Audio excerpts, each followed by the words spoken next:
wabarakatuh. Perkenalkan kami dari kelompok 5, kelas 2A D4 Fisioterapi akan mempresentasikan materi dari kelompok kami yaitu Informed Consent dan Informed Choice dalam layanan kesehatan dan layanan fisioterapi. Sebelumnya, perkenalkan nama saya Krisna Putri Tiasa dengan NIM 722602419. Saja ke materinya itu definisi dari Informed Consent. Informed Consent atau tujuan tindakan medis adalah proses di mana pasien bertujuan sukarela untuk menerima intervensi medis setelah mendapatkan informasi yang memadai mengenai diagnosis, prosedur yang akan dilakukan, manfaat, resiko, dan alternatif yang tersedia. Dalam fisioterapi, hal ini mencakup penjelasan tentang rencana perawatan, teknik yang digunakan, serta potensi efek samping atau komplikasi yang mungkin terjadi. Selanjutnya, definisi dari informed choice. Informed choice atau pilihan yang diinformasikan adalah proses di mana pasien membuat keputusan tentang perawatan mereka setelah menerima informasi yang lengkap dan memahami berbagai opsi yang tersedia, termasuk manfaat dan resikonya. Dalam konteks fisioterapi, ini berarti terapis memberikan informasi yang objektif dan mendukung pasien dalam memilih intervensi yang paling sesuai dengan kebutuhan, nilai, dan preferensi mereka. Selanjutnya, informed consent dan informed choice. Informed consent yaitu pasien menyetujui tindakan yang disarankan oleh tenaga kesehatan, menekankan pada persetujuan hukum dan etis terhadap tindakan. Prosesnya pun lebih formal, sering melibatkan dokumen tertulis. Sementara informed choice, pasien memilih sendiri dari berbagai media, menekankan otonomi dan preferensi pasien, serta prosesnya lebih partisipatif dan dialogis. Perkenalkan, saya Lina Caira Elis dengan P2224130. Ini ada tujuan. Pertama, melindungi hak otonomi pasien. Informed choice memungkinkan pasien untuk membuat keputusan berdasarkan informasi yang lengkap. Yang kedua, memberikan perlindungan hukum bagi pasien dan tenaga kesehatan. Pasien terlindungi dari tindakan medis yang tidak diinginkan. Yang ketiga, meningkatkan kepercayaan dan kolaborasi antara pasien dan fisioterapis. Komunikasi yang terbuka dan transparan antara pasien dan fisioterapis dapat meningkatkan kepercayaan pasien terhadap penyediaan layanan kesehatan dan mendorong partisipasi aktif pasien dalam proses penyembuhan. Kapan diperlukannya informasi konsen? Sebelum fisioterapis melakukan tindakan yang beresiko invasi atau dapat mempengaruhi kondisi pasien secara signifikan. Ini terapi manual, penggunaan alat, atau teknik rehabilitas khusus. Tujuannya agar pasien memberikan persetujuan secara sadar setelah memahami manfaat, resiko, dan alternatif tindakan. Pengecualian berlaku dalam kondisi darurat. Prosedur dan pemberian kepada pasien. Yang pertama adalah pemberian informasi yang jelas dan lengkap. Yang kedua adalah verifikasi pemahaman pasien. Yang ketiga adalah pemberian persetujuan. Kemudian yang keempat adalah dokumentasi. Situasi yang wajib memiliki informed consent. 1. Tindakan fisioterapi invasif atau beresiko tinggi. Misalnya penggunaan alat terapi listrik, teknik manipulasi sendi, atau prosedur yang dapat menimbulkan rasa sakit atau komplikasi. Yang kedua, layanan home visit atau fisioterapi mandiri. Dalam layanan fisioterapi, di luar fasilitas medis resmi seperti home visit, informed consent diperlukan untuk melindungi hak pasien dan tenaga kesehatan.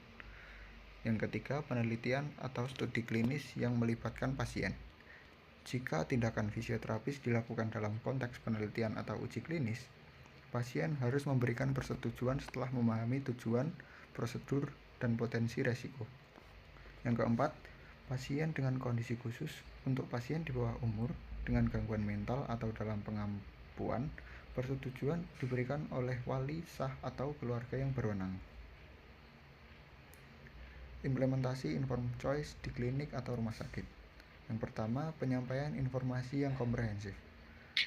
Tenaga medis memberikan informasi yang jelas dan lengkap mengenai diagnosis, tujuan terapi, prosedur yang akan dilakukan, serta manfaat dan resiko yang mungkin timbul. Yang kedua, penggunaan alat bantu keputusan pasien atau patient decision aids.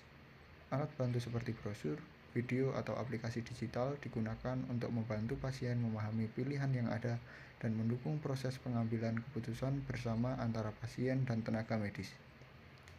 Yang ketiga, pelatihan dan edukasi tenaga kerja.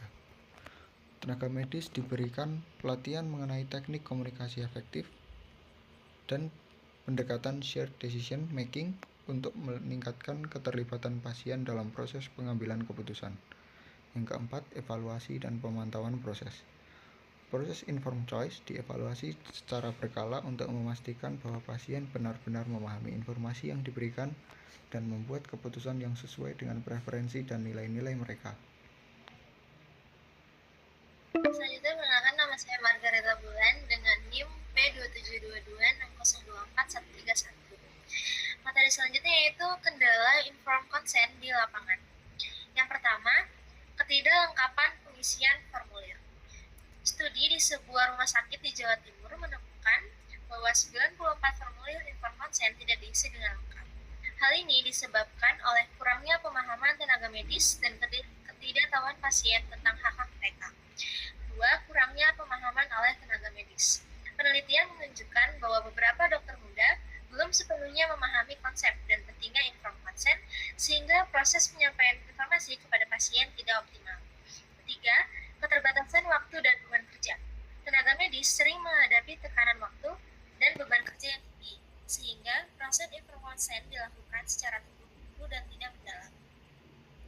Yang keempat, kurangnya pelatihan dan dukungan organisasi. Banyak tenaga medis belum mendapatkan pelatihan yang memadai dalam menerapkan shared decision making, dan dukungan dari organisasi atau manajemen rumah sakit masih terbatas. 5. Keterbatasan alat bantu keputusan. Kurangnya ketersediaan alat bantu keputusan seperti brosur atau aplikasi yang dapat membantu pasien memahami pilihan pengobatan mereka menjadi hambatan dalam penerapan informed choice. Yang terakhir, perbedaan persepsi antara pasien dan tenaga medis. Terkadang terdapat perbedaan persepsi antara pasien yang ingin terlibat dalam pengambilan keputusan dan tenaga medis yang terbiasa mengambil keputusan secara paternalistik. Kesimpulan dari materi kelompok kami, informed consent dan informed choice merupakan dua komponen penting dalam layanan fisioterapi yang menjamin hak pasien untuk terlibat aktif dalam setiap keputusan terkait perawatan mereka. Informed consent memastikan bahwa pasien memberikan persetujuan secara sadar terhadap tindakan fisioterapi setelah menerima penjelasan mengenai prosedur, risiko, dan alternatif yang tersedia. Sementara itu, informed choice menekankan pada keterlibatan pasien dalam memilih opsi terapi yang sesuai dengan preferensi dan nilai pribadi mereka melalui proses komunikasi yang terbuka dan setara antara pasien dan fisioterapis. Implementasi keduanya tidak hanya meningkatkan kualitas pelayanan dan kepuasan pasien, tapi juga memperkuat etika profesional serta mengurangi risiko hukum dalam praktik fisioterapi. Oleh karena itu, pemahaman dan penerapan yang tepat terhadap prinsip-prinsip ini sangat penting bagi semua tenaga fisioterapi. Sekian materi dari kelompok kami mohon maaf apabila ada salah kata dan terima kasih.